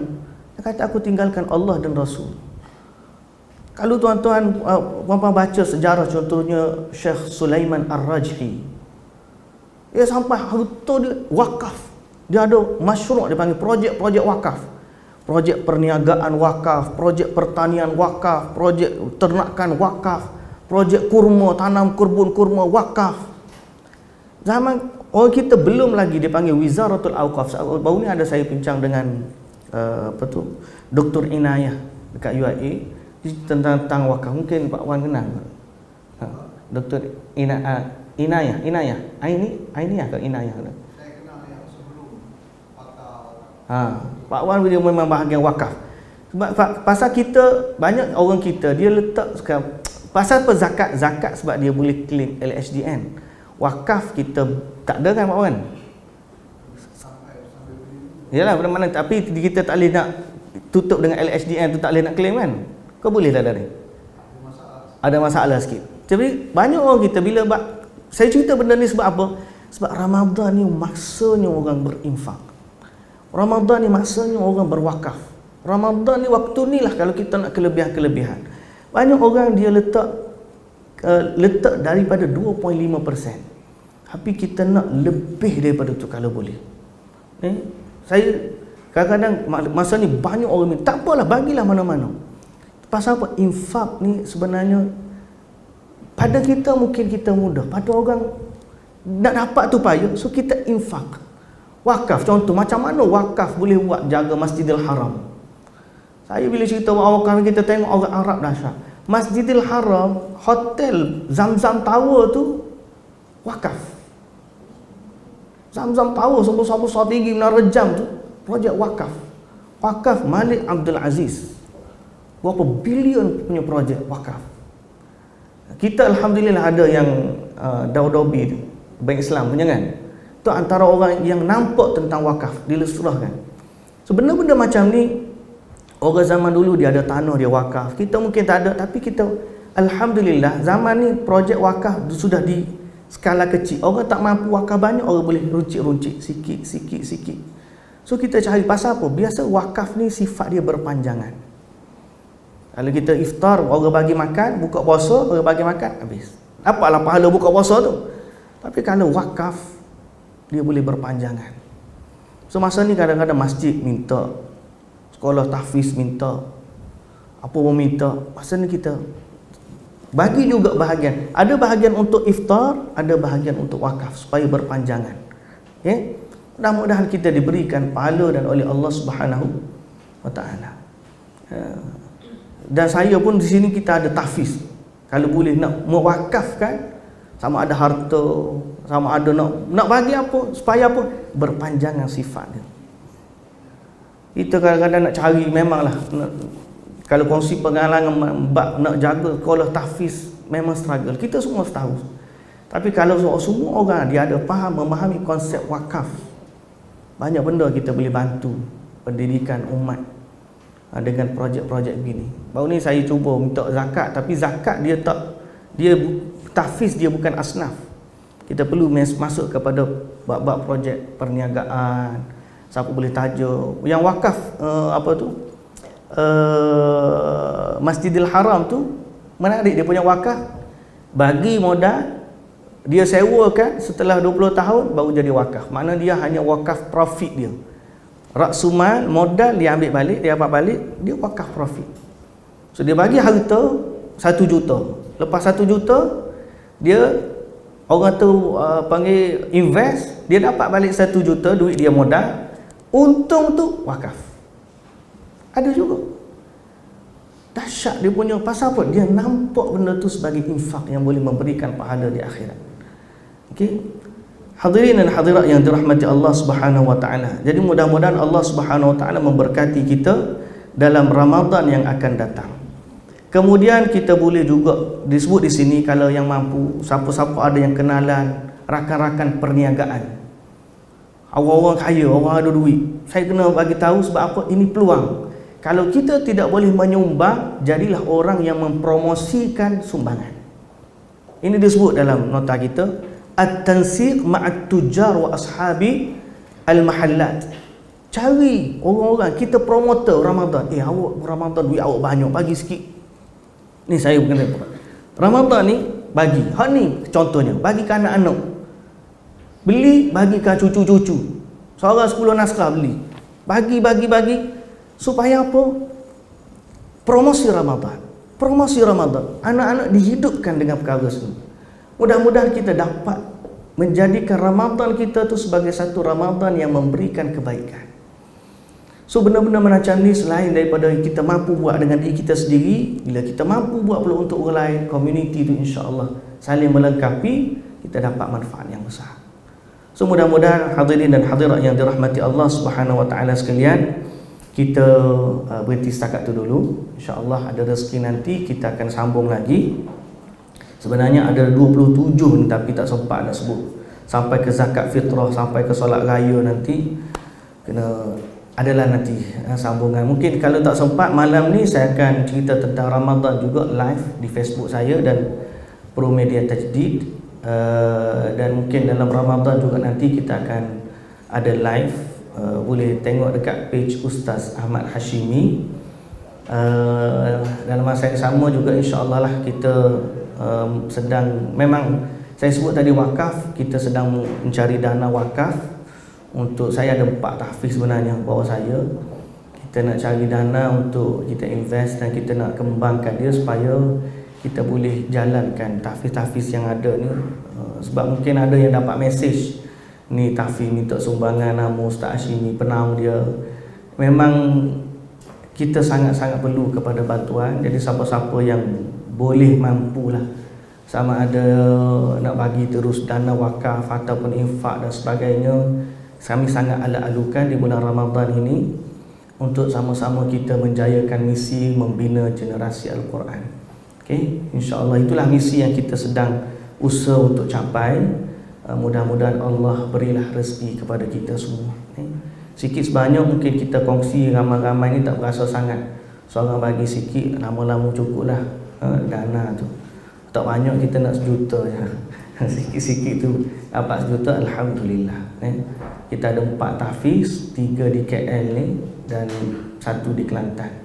Di Kelantan tu kompleks besar sikit lah. Kita dalam pembinaan, masih lagi belum siap, tapi pelajar dah start masuk dah. Kita bina sikit-sikit. Di KL ni banyak menyewa lah. Menyewa tu banyak juga overhead, tapi nak cari tanah di KL ni memang payah nak jumpa dah. Tak boleh dah, kita menyewa saja. So mana-mana yang boleh kita kolaborasi, saya adu-adukan. Mana-mana ahli perniagaan yang boleh nak berwakaf, kami juga mengalu-alukan. InsyaAllah kita akan letak di bawah yayasan nanti insyaAllah. Wallahu ta'ala alam. Siapa yang boleh tu boleh hubungi saya lepas ni lah. Subhanakallahumma wa bihamdika asyhadu an la ilaha illa anta astaghfiruka wa atubu ilaik. Aqulu qawli hadha wa astaghfirullahal azim li wa lakum. Wassalamualaikum warahmatullahi wabarakatuh.